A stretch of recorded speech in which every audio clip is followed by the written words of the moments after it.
Hello and welcome to the GlobalChurch Project. I'm Graham Hill. Grace Jisam Kim is a prolific writer, having published more than 10 books and 70 book chapters and journal articles. She challenges the church to engage with issues to do with Asian American Christian experience and the faith stories of Asian American women.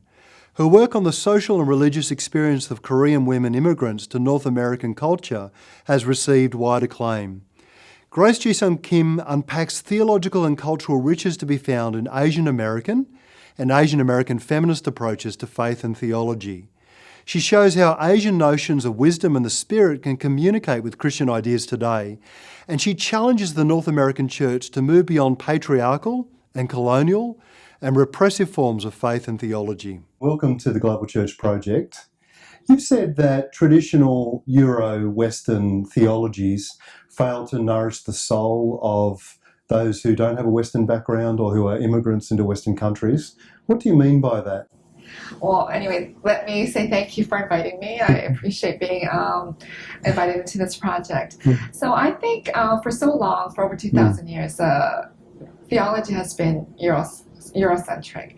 And because it's Eurocentric, it's not listening to the voices from the other parts of the world. So the global south, from Asia, South America, Africa. And I think it's way overdue that we listen to those voices. I think theology should not be so narrow in perspective.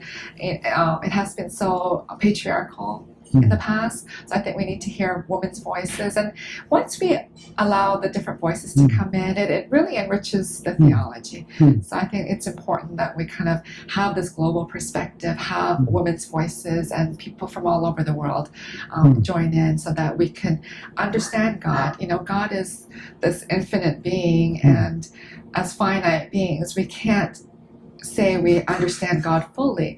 So we try to hear as many voices and many perspectives as possible to help us kind of understand God better. In the Grace of Sophia, you talk about the suffering, I think, of Korean American women in patriarchal societies, both Confucian and in Christian families. I don't think it's unique to Korean American context, of course.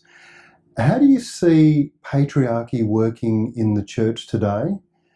How is it expressed in ways that are damaging and destructive? Oh, I think it's expressed in so many ways, and it also depends which denomination you're in.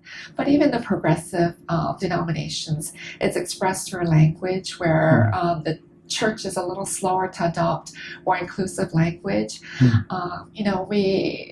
Is God really some white man with a beard sitting on a throne somewhere? If God is spirit, how can we put a gender to God?